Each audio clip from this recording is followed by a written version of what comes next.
Welcome to my channel. Try to hear the latest story. My mom sent me a text. You're out of the house. We no longer have faith in you. I replied simply. Understood. Then I silently revoked my access to the estate and pulled back a $24,000 advance I'd allocated for repairs. 2 days later, their financial planner emailed me. We've got a critical problem. Call me immediately. I didn't respond. A week later, my mom texted again, giving me 24 hours to vacate the house. She didn't call. Just a message, cold and blunt, while I sat on the porch sipping coffee. You've got until tomorrow to leave. Ryan's taking over. We don't trust you anymore. I read it over and over. Not because I was confused, but because it was crystal clear. My parents were severing ties. With the house, with their trust, with me. I didn't fire back with questions or rage or excuses. I didn't plead or fight. I just texted back, understood. That was it. By 5 p.m. I was gone, took only my belongings, left everything else. I didn't confront Ryan. Didn't stick around to watch him swagger in, probably eager to claim the master bedroom like a prize. My parents didn't just hand him the house. They gave him a win. He'd been manipulating them for months, and now he'd succeeded. I crashed at my Aunt Laura's. She didn't pry. Just offered me her guest room and said I could stay as long as I needed. She's my mom's older sister, and they've barely spoken since the Portugal move, but she's perceptive. I think she sensed something was wrong from the start. That night, I lay in the spare bed, eyes on the ceiling, replaying the past few months, trying to find the exact moment things went south. It all led back to Ryan. He never liked that I was the one they relied on to manage the house. They said it was temporary, just until they settled in Europe. But I knew it was more. I'd been handling repairs, coordinating with their financial planner Dennis, dealing with insurance, maintenance, even bills. I kept everything running. Ryan resented it. He'd always been their favorite, until they needed someone reliable. Suddenly, I was the responsible one. He started calling them more, always when I wasn't there. Feeding them stories about me turning the house into a party hub, that I was squandering funds, that I was letting strangers crash, that my friends were driving their cars, all lies.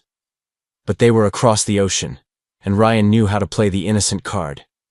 It was easy to paint me as reckless when he controlled the narrative. So while he spun tales, I kept managing everything, quietly, dutifully, as they'd asked. They never challenged me directly, just that text. You've got until tomorrow to leave. Ryan's taking over. We don't trust you anymore. It didn't just sting, it ended something, and I had one move left. Before leaving, I accessed the estate portal. I had control over the property trust, including funds for urgent repairs. I canceled my own access, and I recalled the $24,000 advance I'd approved for a roofing job Dennis had okayed. It wasn't my debt. It was part of the budget, but I wasn't leaving it for Ryan to misuse. 2 days later, Dennis emailed. Subject, urgent, critical issue. Matthew, there's a major problem with the property account. Please call ASAP. I ignored it. That week, no word from my parents, not even a snarky text. But neighbors talked. Ryan had moved in, at first alone, then with his girlfriend who, last I heard, was dodging her own rent and guzzling cheap wine by the liter. The yard went unmowed, trash stacked, up. The security system I installed was disabled. Music blared late, and someone reported the noise. 7 days after I left, I drove by late and parked across the street. The house looked neglected. Lights blazed in every room like a frat party. Empty cans littered the porch. A cigarette tray sat on the windowsill. Their beloved convertible was parked halfway on the grass, careless. I didn't knock. I didn't call. Instead, the next morning, I returned with cameras. One went behind a vent in the garage, aimed at the side door. Another behind bushes, facing the patio. A third, smaller, under the deck, angled at the living room window. I wasn't trying to catch a crime. I just needed proof. Because even if my parents doubted me, they couldn't deny what they saw. I started recording, walked away. Now it was a waiting game. 3 days later, the cameras had more footage than I could process. The house had become a dump. Ryan and his girlfriend, Maya, I think, were practically squatting. At least 6 people came and went, drinking on the patio, blasting music all hours. One guy passed out on a lawn chair at midday, shirtless, with a half-eaten burger on him. I watched it all on my aunt's laptop. Not because I enjoyed it, but because I had to. Every clip was another blow. Garbage bags piled on the steps, a shattered kitchen window, uncovered. Someone urinating off the deck. Real charming. The worst was the interior. Through the window I saw furniture rearranged like a college dorm. Cushions on the floor, coffee table missing, replaced by what looked like a ping-pong table. One night, Ryan threw something across the room. The next day, a TV was gone from the wall. They were trashing it. My parents' house. The one I'd kept pristine for over a year. They had no clue, so I reached out. Not to Dennis, not to Ryan, to my parents. One message, no explanation, just a link to a folder of selected clips. I labeled it, "What You're Not Seeing." Then I waited. 4 hours, silence. No reply, no call. Maybe they'd blocked me or were too stubborn to look. But at 2 a.m. my phone rang. My mom. First time since the eviction. I let it go to voicemail. Her voice was soft. "We need to talk." Next morning, they called again. I ignored both. Then my dad emailed. One sentence. "We watched the videos.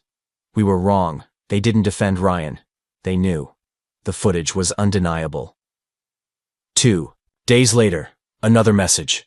"We're handling it. Please don't involve the police. We'll deal with Ryan ourselves." I didn't ask what that meant, but I knew it wouldn't be gentle. That afternoon, Ryan stormed out in a rainstorm, bag slung over his shoulder, yelling into his phone. Maya trailed behind, dragging a suitcase through the mud, screaming. A camera caught him kicking the front door, then limping off barefoot. I checked the trust account that night. Ryan's access was revoked. So was Maya's. My parents had cut them off entirely. No more funds, no more favors. Later that week, they messaged me. "You can return now. We want to make this right. Please." But I didn't want to go back. I told them I wasn't here to argue, but the house wasn't home anymore. Not after all this. I'd find my own place. They could keep the house. I'd just check on it occasionally, make sure it wasn't falling apart. My mom didn't respond. My dad did. One line. "We're sorry." I believed them. But it didn't fix anything. I signed a lease for a small apartment near my job and left my aunt's. Life started feeling normal. Again, quiet, which was a relief, for a while. Then Ryan reminded me he wasn't finished. For a month, things were calm. My new place was nothing fancy, overpriced, tight, smelled faintly of old carpet. But it was mine. No one could evict me. No one could manipulate me. And, best of all, no one was throwing loud parties while I tried to sleep. I kept to myself, worked, and every other weekend, I checked on the house to make sure it was still standing. No one lived there. My parents had it cleaned, the door fixed, the window replaced. The place felt paused, like it was waiting for something that wasn't coming. Then one Sunday, I pulled up and saw it. Trash scattered across the yard. At first, I thought maybe a storm blew it in, but no. Beer bottles, fast food wrappers, a broken chair, and what looked like wet pants draped over a tree. It was deliberate. I walked the property. The backyard was worse. Torn magazines, pizza boxes, a tipped-over bin that wasn't ours. I knew who did it. Ryan. I checked the cameras. They were still on. The night before, he and a few guys showed up, hoodies up, faces unclear, but his stride, his laugh, the way he gestured at the camera. It was him. They treated the yard like a landfill, threw bottles into the shrubs, dragged trash across the grass, and left like it was a statement. I didn't react. Not yet. I spent hours cleaning it up. I didn't tell my parents at first. I thought it might be a one-off outburst. It wasn't. 4. Next weekend, it happened again. This time, motor oil was spilled across the driveway. I paid $380 for a professional to clean it. The week after, someone sprayed paint on the garage door. It was illegible but reeked of gasoline. I called the fire department to be safe. After that, I sent my parents everything. The videos, the bills, the reports. I didn't ask for help. I didn't ask them to fix it. I just showed them. They replied the next day. My dad wrote, "We've contacted our lawyer. He's finished." Ryan had been getting a small stipend from a separate trust account. Nothing big, but enough for rent and basics. They stopped it immediately. Maya dumped him a week later. No more apartment, no more car. It was in her name, apparently. Last I heard, he was crashing on a friend's couch and working at a vape shop in a strip mall. He texted me once, one word. Congrats. I didn't reply. The house is quiet again. I check it every couple of weeks, sweep the porch, mow the lawn, clear any debris, but I don't stay long. I don't need to. My parents don't talk about the house anymore. They know I'm done with it. They offered to put me back on the trust. I said no, I don't want their money. I just want peace. And now, I have it. I thought that was the end. Ryan was cut off, the house was calm, and my parents saw the truth. For once, it felt settled. But peace doesn't last in our family. 2 weeks after the last cleanup, I got a city notice. Violation. Illegal trash pile. Fine. $275. Someone had dumped old tires and broken fence parts along the side of the house. Not out front, not in the back, just hidden enough to go unnoticed unless someone looked. The city caught it during a routine check. I knew it wasn't random. I checked the footage. No one walked up. But I caught a truck creeping by at 2 a.m. In the streetlight, I saw a familiar dent on its side. Ryan didn't even try to hide it. He was turning this into a game. Petty vandalism. Small enough to avoid. Serious trouble, but frequent enough to cost me time and money. He wanted me to know he was still out there, that he still had a grudge, even if it was weak. I didn't tell my parents right away. Instead, I called someone else, a guy named Mitch, who used to do security for events. He owed me a favor. I asked him to drive by the house every few days. Nothing obvious, just keep an eye out. 3 days later, Mitch called. Saw him parked across the street. He said, "Didn't get out. Just sat for 15 minutes. Then drove off." That was all I needed. I emailed my dad. He's still circling. He's not done. This time, both parents replied, their names signed together. "We've spoken to our attorney again. We're sending a cease and desist. If he violates it, we'll take it further." It was firm. Cold. Different from their earlier messages, which had guilt or hesitation. This felt final. A few days later, Ryan texted again. This time, it was longer. "You turned them against me. You think they love you now? You're just their cleanup crew." I didn't answer, but I saved the text. The next week, I got a notice from a landscaping company. Someone had booked a fake job in my name. They showed up, did half the work, then billed me. When I called to cancel, they said the guy who met them seemed drunk and paid cash up front. The bill was still in my name. I paid it. $120. Not because I owed it, but to keep a paper trail. I sent the invoice to my parents, attached the footage, the texts, the surveillance notes, then one final email, cut him off, completely. Not just the trust, everything. My dad called the next day. I picked up. "It's done," he said. "He's out of everything. Permanently." I didn't ask if they'd cut future inheritance, frozen all accounts, or blocked his number. I didn't care. I just said good. It's strange. You grow up thinking families argue and make up. That no matter how bad it gets, blood holds you together. But sometimes, it just breaks. And when it does, there's no fixing it. Ryan's gone. I haven't heard from him in over a month. The house is still there. Quiet. Clean. My apartment feels more like home now. We're all on our own now. And honestly, that's the healthiest our family has ever been. A full month passed without a word from Ryan. No trash, no oil stains, no odd trucks creeping by. It was almost unsettling. You don't realize how much you're braced for chaos until it stops. I checked the cameras out of habit, not fear. Every time, nothing. Just wind moving the shrubs and squirrels running across the fence. It didn't feel like peace yet.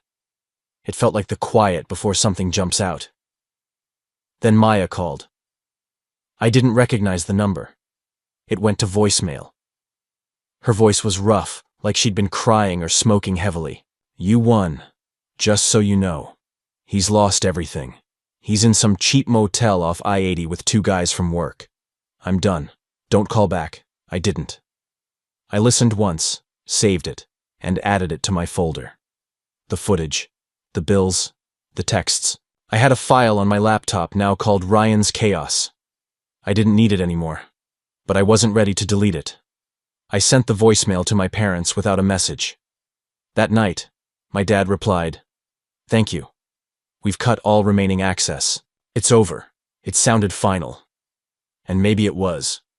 A lawyer friend I talked to weeks earlier said my parents could legally block Ryan from all financial ties, not just current funds, but any future inheritance. If he fought it, he'd have to sue, and he didn't have the money, evidence, or smarts to do it. Still, I didn't relax yet. The next Saturday, I stopped by the house, part routine, part duty. The front yard looked okay. I'd hired a local kid to mow every other week, but the flower beds were a mess again, overgrown and uneven. I spent an hour pulling weeds, cleaning the path, tightening a loose gate, and replacing security light batteries. It wasn't my house anymore, not really, but I still treated it like it deserved care, even after everything. That evening, my mom called. Not a text. A real call. I hesitated before answering. She didn't say hello. Her first words were, "We miss you." I stayed silent. Then she said, "We were wrong. About everything." I didn't argue. I didn't need to. She said they'd been watching the house through the camera feeds I'd left active. They saw me show up, clean, fix things, keep it together. "It's more yours than his. Always was." There was a pause. Then she said, "I don't expect you to move back. I know you've moved on. But thank you for not giving up on it. Or us." I didn't know what to say. When the call ended, I sat in the backyard for a while. Same spot where Ryan's crew used to leave empties. It was quiet now. Just the breeze through the trees, the faint sound of a car passing. No yelling, no broken glass, no anger. It finally felt like peace. The next day, I cleared the last weeds from the back fence. Left a note for the cleaning service with a checklist. Locked up and drove home. I don't know where Ryan is now. Maya hasn't called again. My parents don't mention him. It's like he vanished. Maybe he's on another friend's couch. Or maybe he's realized he burned every bridge he had. The cameras still run, but I check them less. There's nothing to see. We're not the same family we were a year ago. Apologies don't erase the damage, but the fire's out. And that's enough. We're all on our own now, exactly where we need to be. It was a Thursday afternoon when my mom texted, "If you're by the house, there's a box for you in the upstairs closet. We meant to give it to you before we left. No rush. I didn't think much of it. I was off that weekend and planned to check the house anyway, clear the gutters after a week of heavy rain." Saturday, I parked in my usual spot by the driveway. The place felt still. The kind of stillness that comes when something's truly done. For so long, that house had held tension. Silent grudges in the walls, damage hidden in corners no one mentioned. Now, it was just a house again. I did my routine, checked the perimeter, locked the windows, cleaned bird mess off the patio rail. Then I went upstairs. The hallway closet hadn't been touched in months. I opened it, expecting some old photos or papers, but it was neater than I remembered. Just one item inside, a dark blue box, about the size of a large book. No note, no label, just taped shut. Inside were 3 things. First, an envelope with my name in my dad's stiff handwriting. Second, a ring, our grandfather's, the one my dad wore when we were kids.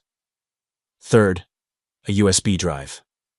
I sat on the bed and opened the letter. It was short. "Matthew. You did what we couldn't. You protected this family even when we didn't deserve it. We gave Ryan chance after chance because we were scared to let go of a son. But you never used that against us. You didn't just care for the house. You cared for us. We're sorry. Love. Dad." I stared at it for a while. I didn't cry. I didn't feel victorious. Just tired. not in a bad way. Like the quiet exhaustion after finishing something that took everything you had. I pocketed the ring. That night, at my apartment, I plugged in the USB. It had old videos, me and Ryan as kids. Birthdays, camping trips, Christmas mornings, some I'd forgotten. One clip stood out, us at maybe 6 and 8, racing bikes down the driveway. We crashed, both fell. Ryan, covered in grass stains, reached out to pull me up. I watched it twice. I haven't heard from him since, not after Maya, not after the vandalism, not after the final cutoff. It's like he slipped into some corner of the world that doesn't include us. And I think that's best. The house stays quiet. My apartment feels more like home than ever. My parents text every few weeks, usually something light, a recipe, a photo from Portugal, updates on their garden. We don't talk about Ryan. We don't need to. Sometimes I wonder if he drives by the house, checking if I'm still there. Sometimes I wonder if he'll ever outgrow whatever made him this way. But that's not my problem anymore. We're all on our own now. And for the first time in a long time, that's exactly how it should be.